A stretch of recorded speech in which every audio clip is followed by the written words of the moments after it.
Bharatiya Janata party Uttar Pradesh के सह प्रभारी और केंद्रीय मंत्री अर्जुन राम मेघवाल जी हमारे साथ मौजूद हैं। आज पीएम मोदी की कासगंज में रैली हुई है, उनसे ही जानते हैं प्रधानमंत्री जी की रैली हुई है, किस रूप में इस रैली को देखते हैं। अब इस रैली के बाद में किस तरह का माहौल पूरे प्रदेश में बदलता हुआ नजर आएगा?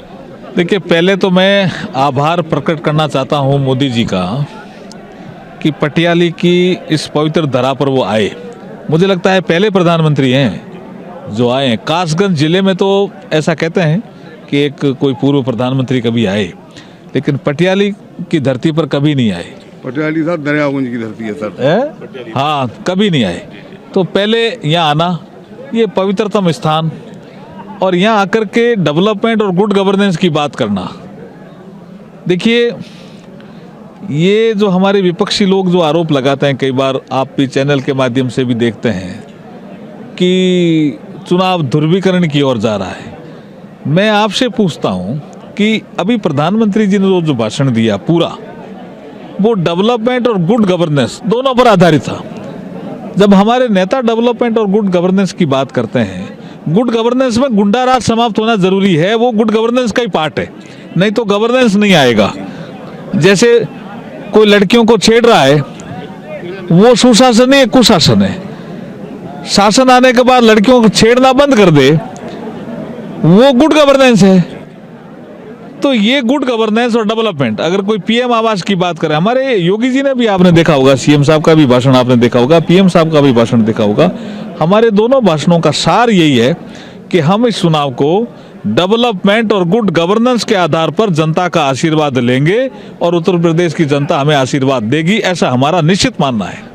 पहले फेज का चुनाव हो चुका है, क्या देखते हैं पहले फेज में, किस तरह के नतीजे आप देख रहे हैं? देखिए, मैं ब्रज क्षेत्र में विशेष रूप से देखता हूं, पार्टी की ओर से जिम्मेदारी दी है। कल 21 विधानसभा सीटों पे चुनाव हुआ। मुझे तो किसी भी सीट पे हम कमजोर नहीं लगते, किसी भी सीट पे। मैंने पिछले 2017 के जो वोट परसेंटेज है उनको भी देखा है। हमारा माइक्रो और मैक्रो दोनों हमने असेसमेंट किए हैं। हम तो ऐसा मान रहे हैं, और आप रिजल्ट आए तब देख लेना, कि ब्रज क्षेत्र की 21 सीटों का चुनाव था कल, और 21 की 21 सीटें जीतने वाले हैं। और 21 का जो हमारा शगुन जो ब्रज से शुरू हो रहा है, भारतीय जनता पार्टी 21 ही रहेगी पूरे चुनाव में। जिस तरह आपने कहा पहली बार प्रधानमंत्री जी कासगंज में आए हैं, धरती पर आए हैं, भारी भीड़ जुटी है। अब प्रधानमंत्री की इस रैली के बाद में पूरे प्रदेश में किस तरह का माहौल देखेंगे? बहुत जबरदस्त उत्साह है जी जनता में भी। आपने ये भी देखा होगा, संवाद जब हो रहा था और प्रधानमंत्री जी जनता से संवाद कर रहे थे, तो कितना मतदाताओं में, कार्यकर्ताओं में, यहाँ की जनता में जोश था। कि जोश और उत्साह ये बता रहा है कि भारतीय जनता पार्टी चुनाव जीत रही है।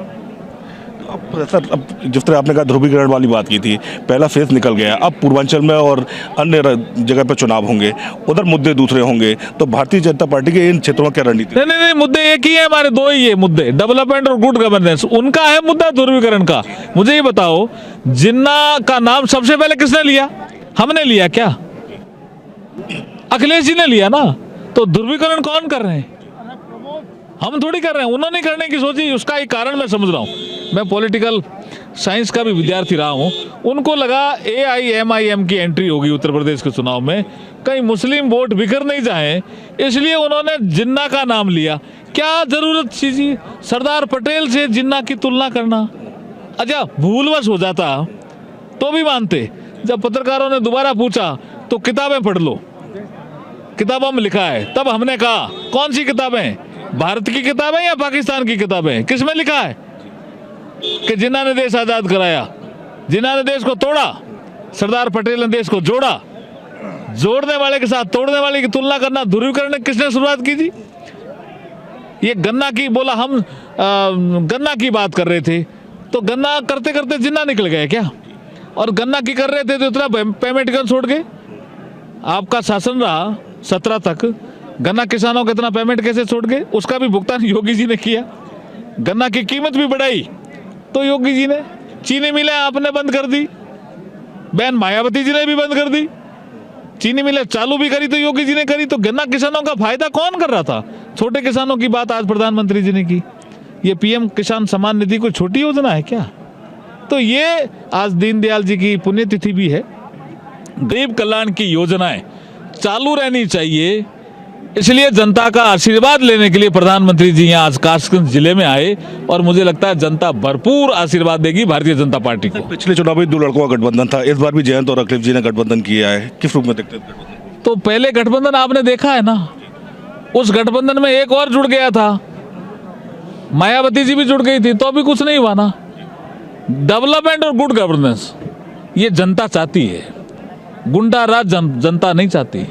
ये जो गुंडा राज समाप्त किया है, कानून व्यवस्था की स्थिति सुधारी है योगी जी ने, मोदी जी की नीतियों को धरातल पर तेजी से उतारा है, इसका परिणाम है कि भारतीय जनता पार्टी प्रचंड बहुमत से चुनाव जीतने जा रही है। ये थे केंद्रीय मंत्री और उत्तर प्रदेश के चुनाव के सह प्रभारी अर्जुन राम मेघवाल जी, जिनका सीधे सीधे कहना है डेवलपमेंट और गुड गवर्नेंस के नाते इस बार योगी सरकार पिछली बार के प्रचंड बहुमत से सरकार बनाने जा रहे हैं और जनता उन्हें पूरा समर्थन पूरे प्रदेश में देती हुई भी दिखाई दे रही है। कैमरा पर्सन मनमोहन के साथ विकास यादव, न्यूज इंडिया, कासगंज।